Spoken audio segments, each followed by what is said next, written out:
My name is Emily Carter, and for most of my life, I believed I was an only child. I was raised in the quiet suburbs of Portland, Oregon, by my single mother, Diane, who worked tirelessly as a high school art teacher. Our life wasn't glamorous, but it was simple, structured, predictable in the kind of way that makes you believe you've got the full picture. I worked as a freelance graphic designer, spending most of my days at a small desk near my apartment window, surrounded by sketchbooks, coffee mugs, and half-alive succulents. My life was fine. I had a few friends I saw now and then, a cat named Pickle, and a mother who called every Sunday without fail. But something always felt faintly hollow. I couldn't explain it. It was like having a word on the tip of your tongue for years. Growing up, I'd always asked my mom about my dad. She kept her answers brief and vague. "He left before I was born," she said, "and he wasn't interested in being a part of our lives." That's all. No pictures. No stories. Just a closed door I learned not to knock on too hard. And siblings? She laughed whenever I asked. "Nope, just you and me, always been just us." I'd accepted it, until, suddenly, I didn't. It started a few weeks before my 29th birthday. I had gone to a coffee shop in downtown Portland, one I didn't usually frequent. I needed a break from my apartment and from the looping monotony of deadlines and emails.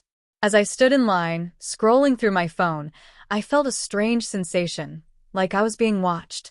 Not the creepy kind, the familiar kind. When I looked up, my eyes locked with a woman sitting near the window. She was staring. And the second I saw her face, my body froze. She looked exactly like me. Not, oh, she could be your cousin, similar, but unsettlingly identical. Same hazel eyes, same wave in the hair, same dimple in the left cheek. She blinked rapidly, stood up as if in a daze, and then, just like that, grabbed her tote bag and left. Vanished. I didn't sleep well that night. I told myself it was nothing. A weird coincidence. Maybe a doppelganger. Maybe my brain playing tricks on me. But deep down, something had shifted. That next week, while helping my mom sort through some of her old books in the garage, I came across a photo wedged between two dusty hardcover novels. It was faded, the colors muted with time, but the image stopped me cold. It was a picture of my mom, maybe in her early 20s, smiling with her arms around two identical babies. I stared at it, my breath caught in my throat. Two babies. Two. "Mom," I said, holding up the photo like it was a live grenade. "What is this?" Her expression crumbled. She reached for the picture, her hands trembling. "Emily, where did you find this?" "In your books." Who is this? "Who's the other baby?" She sat down slowly on the edge of an old wooden crate. I noticed she didn't answer me right away. Her eyes watered. "I hoped this would never come up," she whispered. The floor seemed to tilt beneath me. "Is that me? And someone else?" She nodded slowly, swallowing hard. "Emily, you had a twin." I stared at her, trying to absorb the words, but they bounced off me like rubber bullets. "I had a what?" "I couldn't keep both of you," she said, voice cracking. "I was young, scared, broke. Your father wanted nothing to do with any of it. His parents, they offered to adopt one of you. Said it was better than foster care. It was the hardest decision I ever made. But they were wealthy and I couldn't raise two babies alone. I didn't want either of you to suffer." My mind spun. It was like a puzzle I never knew existed suddenly throwing itself together in sharp, clunky pieces. "You gave away my twin?" "I didn't give her away," she said, almost pleading. It was complicated. I didn't think you'd ever meet. That was the agreement." Agreement. The word hit me like ice water. I stood, too stunned to cry. I didn't yell. I didn't break anything. I just left. I walked out of that garage, got into my car, and sat in the driver's seat until the sun went down. Over the next few days, I tried to make sense of it. Every memory I had, every holiday, every milestone, every time I felt something missing, it all began to feel like echoes of someone else's footsteps I'd never noticed. And then, the very next Saturday, I got an envelope in the mail. No return address. Just my name in black ink. Inside was a single note. We need to talk. I think I'm your sister. A phone number was written below it. I held the note for a long time, sitting at my desk, pickle curled at my feet. My hands were shaking. Everything I thought I knew about my life was about to unravel. I must have read that note a dozen times. We need to talk. I think I'm your sister. My sister. My twin. My first instinct was to throw it away, pretend I never saw it. But I couldn't. That line, I think I'm your sister, kept echoing in my head every time I tried to focus on anything else. Eventually, I dialed the number. My hand was shaking so much I had to try 3 times to hit the right buttons. The phone rang twice. Then a voice answered. My voice. Hello. It wasn't exactly the same, but it was close enough that I gasped out loud. Hi, this is Emily. You sent me a note. There was silence on the other end, and I could practically feel her holding her breath. I was hoping you'd call, she said. My name is Avery James. I think we're twins. Twins. The word still didn't sit right in my mouth. How did you find me? Avery told me she had been raised in Seattle by the James family, our father's parents. Her parents, she said, had always been distant but generous. Boarding schools, violin lessons, summers in Maine. She had an elegant, curated kind of life. But Avery had always felt out of place. She told me she'd gone through old family documents while cleaning out her grandmother's home after her passing 6 months ago. In a locked box, she found her original birth certificate, something she'd never seen before. And there it was, Emily Rose Carter and Avery Lynn Carter, born July 3rd, 1994. That's when I knew, she said quietly. I wasn't an only child either. We talked for over 2 hours that night. It was surreal, listening to someone who sounded like me but had lived a completely different life. She asked if we could meet. I said yes before I even had time to think. We decided to meet halfway between Portland and Seattle, in a small town called Centralia, known for its antique shops and quiet cafes. I arrived first. My stomach was in knots. I sat at a tiny round table inside a rustic coffee shop with exposed brick and twinkle lights hanging from the ceiling. I was halfway through my first cappuccino when the bell over the door chimed. I turned, and there she was. Avery. Same face. Same eyes. Same nervous expression. She walked slowly toward me, as if she were approaching a mirror that might shatter. I don't even know what to say, she whispered. We stood awkwardly for a moment before she suddenly reached forward and hugged me. I froze, then hugged her back. It felt like hugging myself. We spent the rest of the afternoon sharing our lives, parallel universes separated by an impossible choice. She showed me photos of her childhood, private school recitals, skiing trips, her adoptive grandparents' mansion.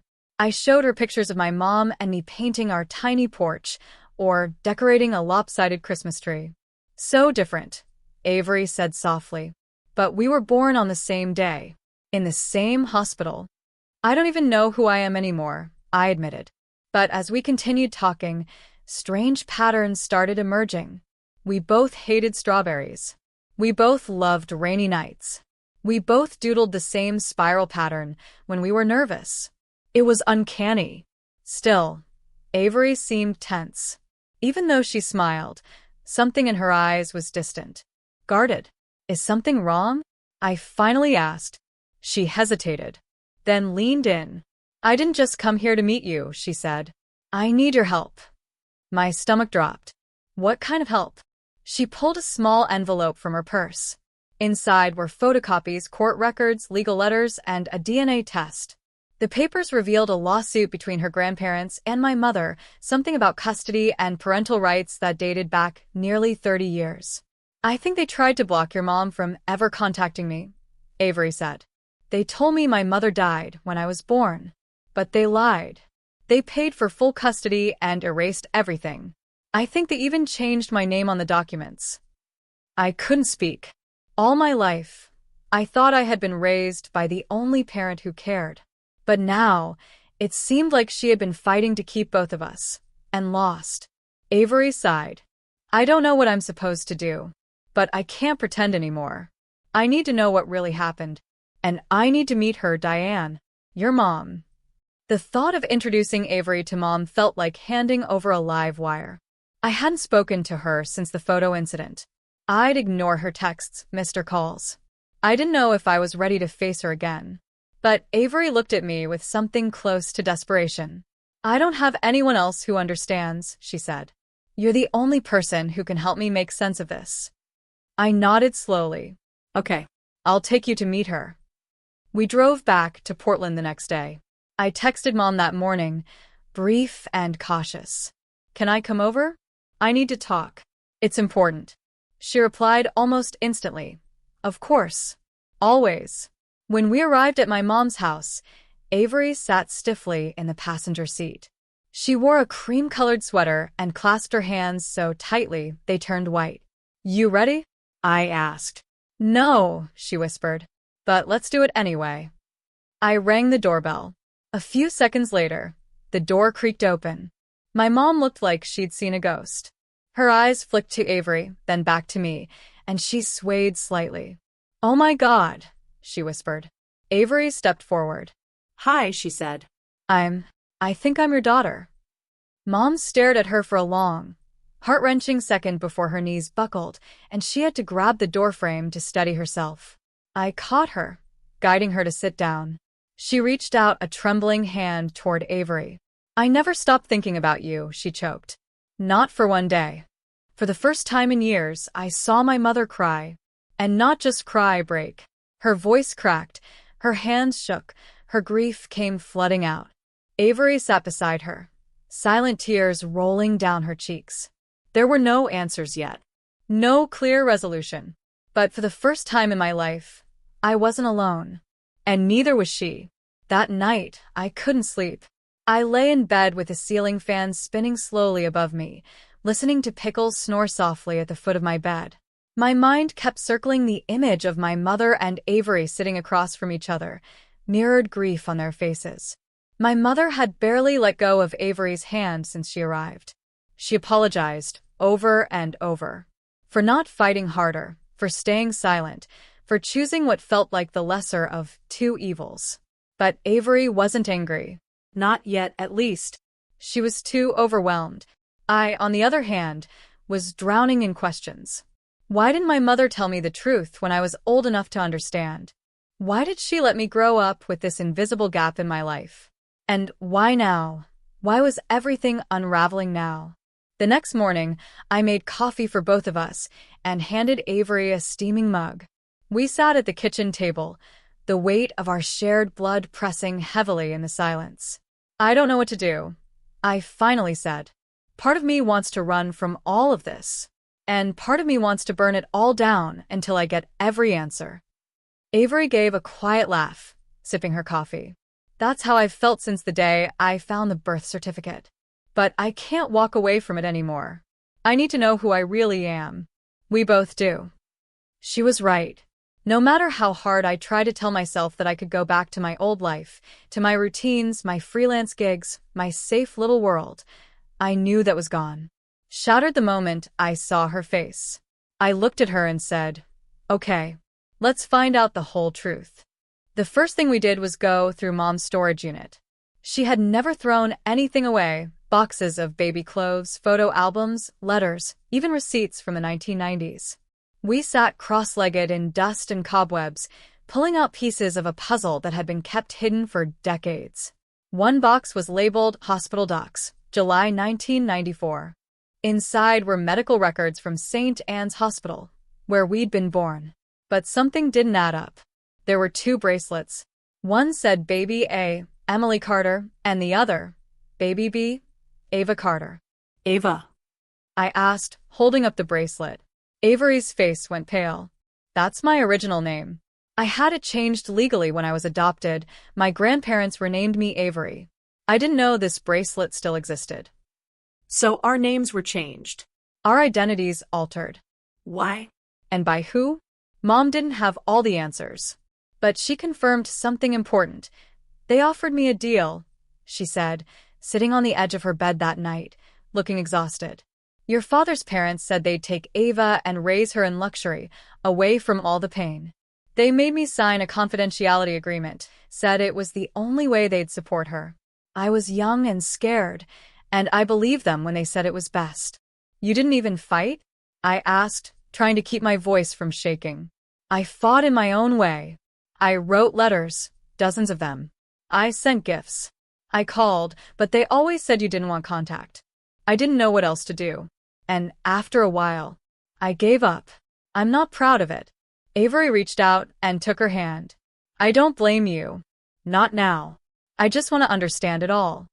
We started digging deeper, into legal archives, adoption records, and hospital files. Avery used her connections in Seattle to pull documents her grandparents had hidden away.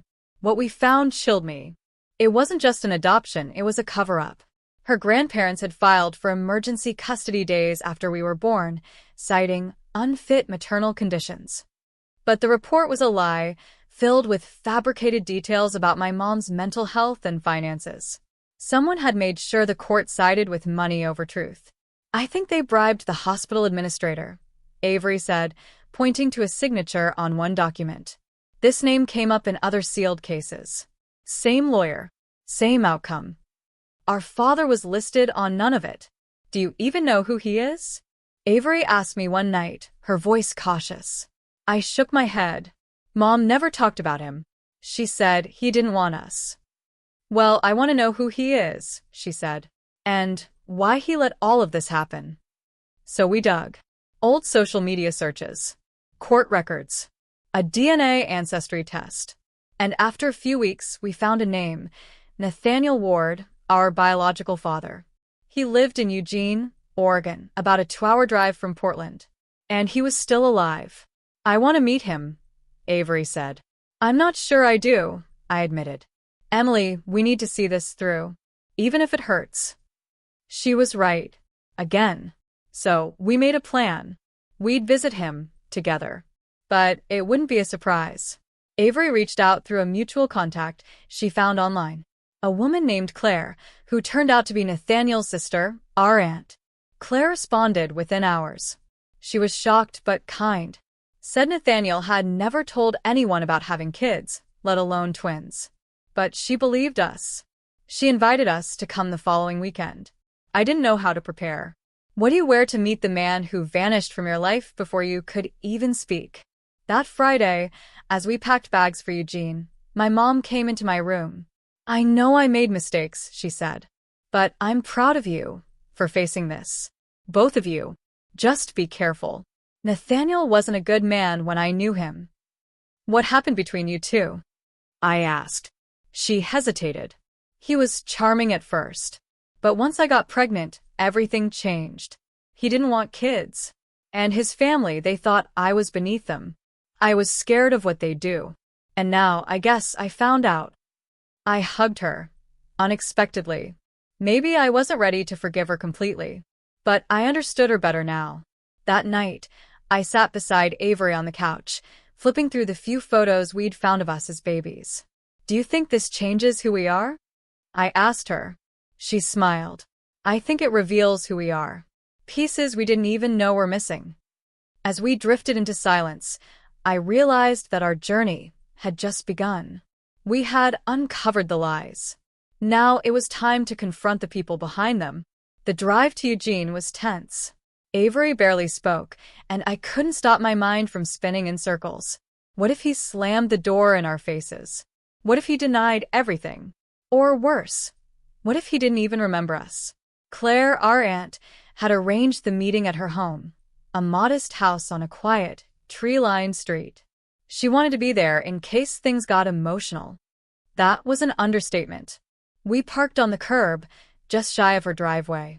My heart thudded so hard I could feel it in my fingertips. You ready? Avery asked, her voice barely above a whisper. I nodded, even though I wasn't. Claire opened the door before we even rang the bell. She had short silver hair, kind eyes, and an expression that flickered between shock and concern when she looked at the two of us. My God, she breathed. You look just like him. Come in. The house smelled like cinnamon and old wood. Family photos lined the hallway. Pictures of Claire and Nathaniel when they were kids, snapshots of birthday parties, weddings, vacations. Not a single one of us. She led us into the living room where Nathaniel was already seated. Time hit me like a freight train. He was older now, maybe late 50s.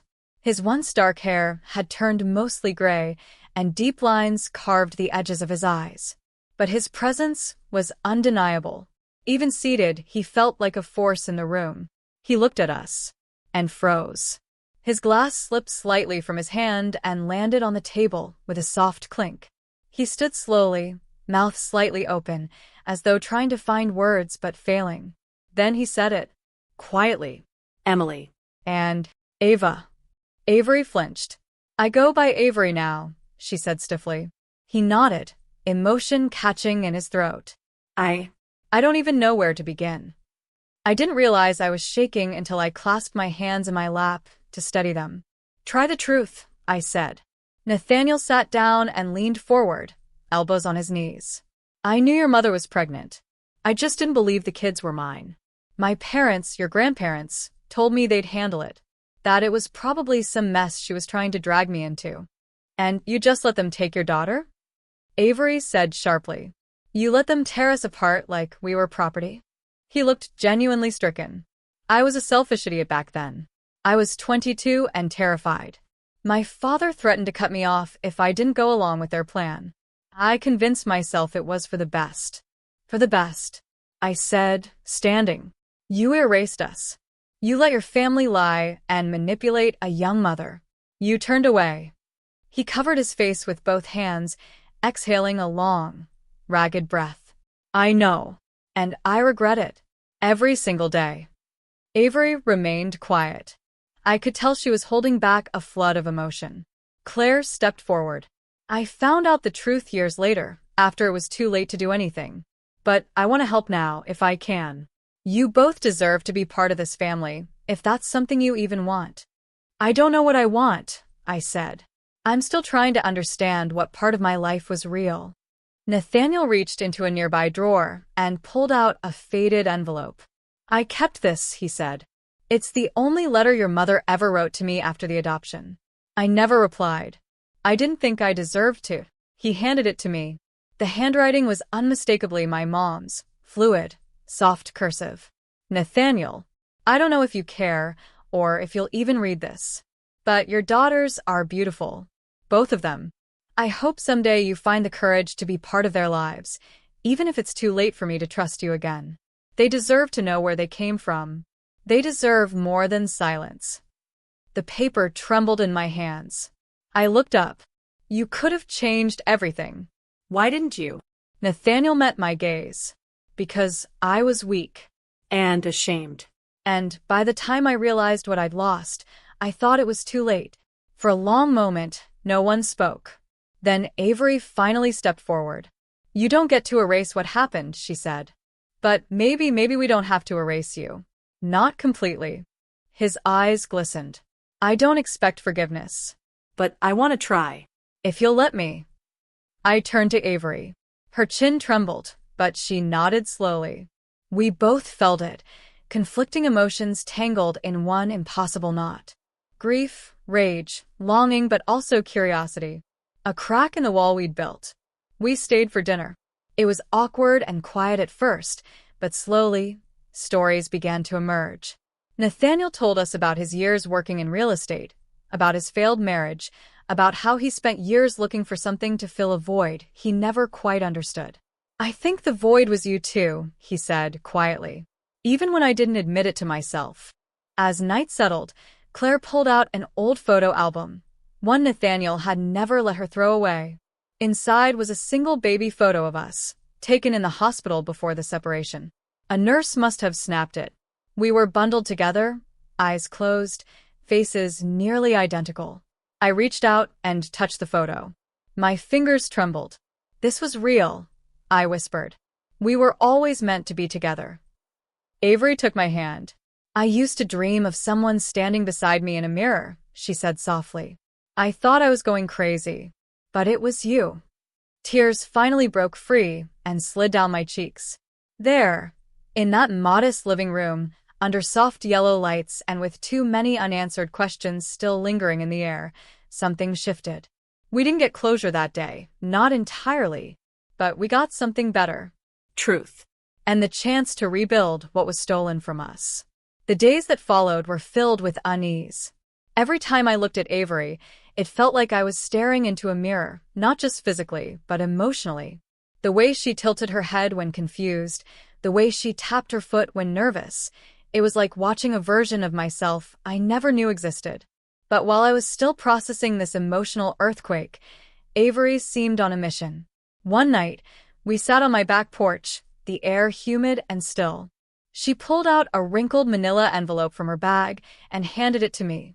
"I didn't come here without doing some research," she said quietly. Inside were old hospital records, adoption papers, and a birth certificate, one that had both our names on it, Avery Grace Sullivan and Emily Rose Sullivan. "My adoptive parents told me I was adopted when I turned 18, she said, voice trembling. "But they didn't know I had a twin." I found the name of the hospital in Dallas and started digging. Then I found this. She pulled out a faded photo of two newborns, wrapped in pink blankets, labeled simply Baby A and Baby B. My heart clenched. I had no idea. My parents, they never told me. "That's because they didn't want you to know," a voice interrupted from behind us. It was my mom, arms crossed, eyes glassy. "We were only supposed to adopt one child," she said after a pause, walking toward us.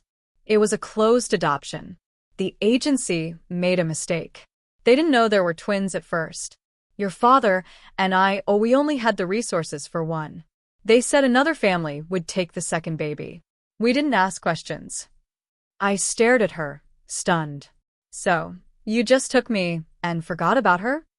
"We didn't forget," she whispered. "We were told it was best, that it was cleaner that way, that both children would have better lives." Avery stood up, her fists clenched.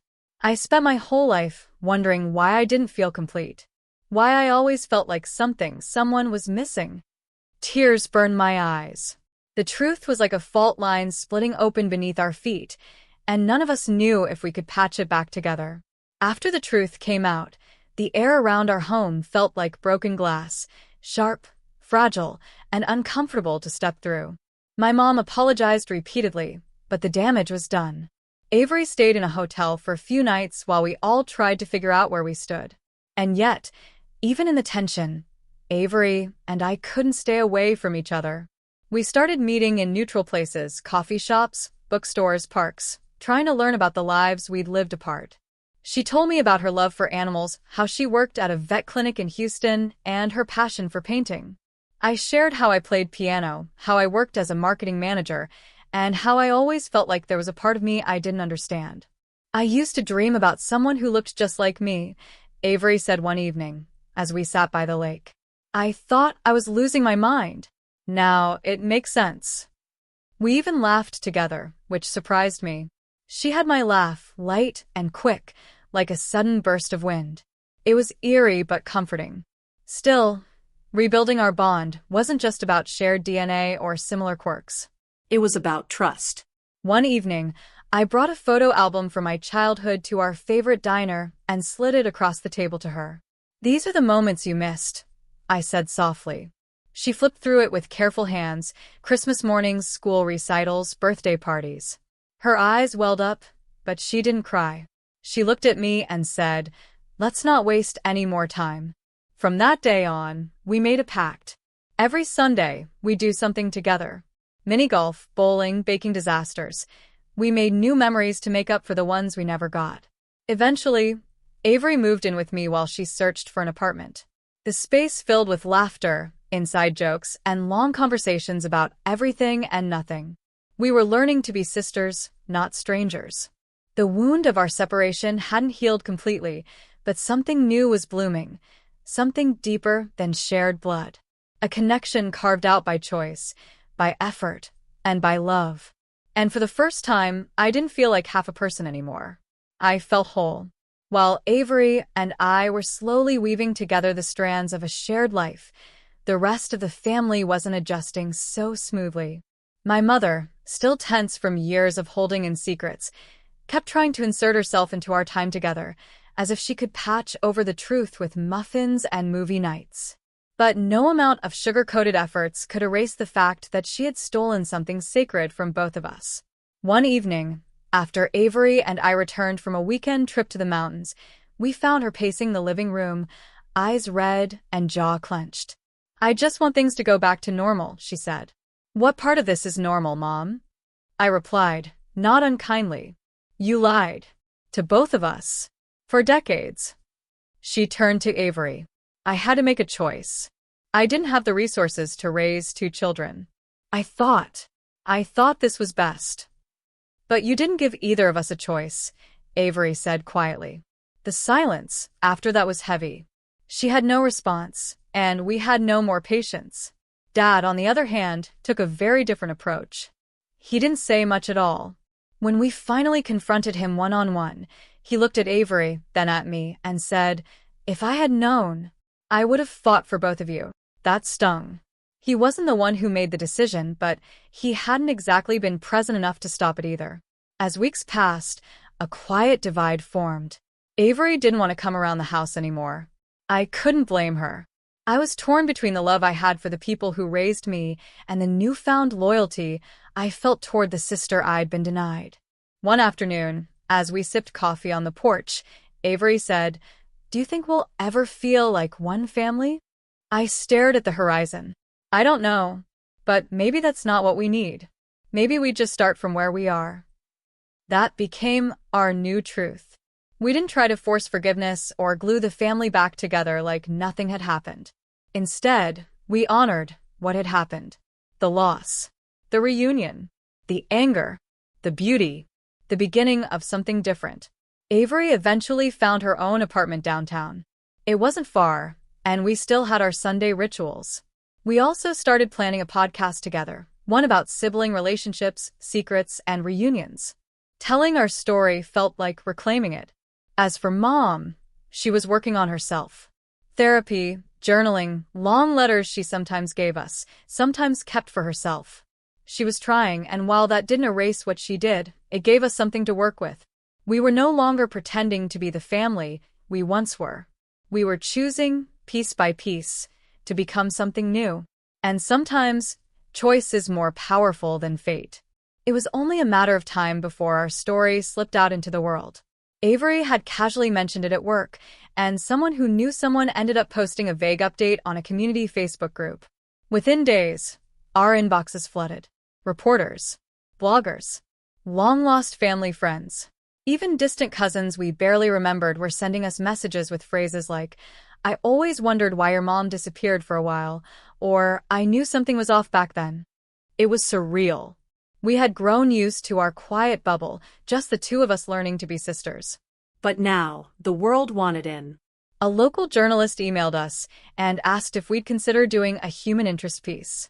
I hesitated. Avery didn't.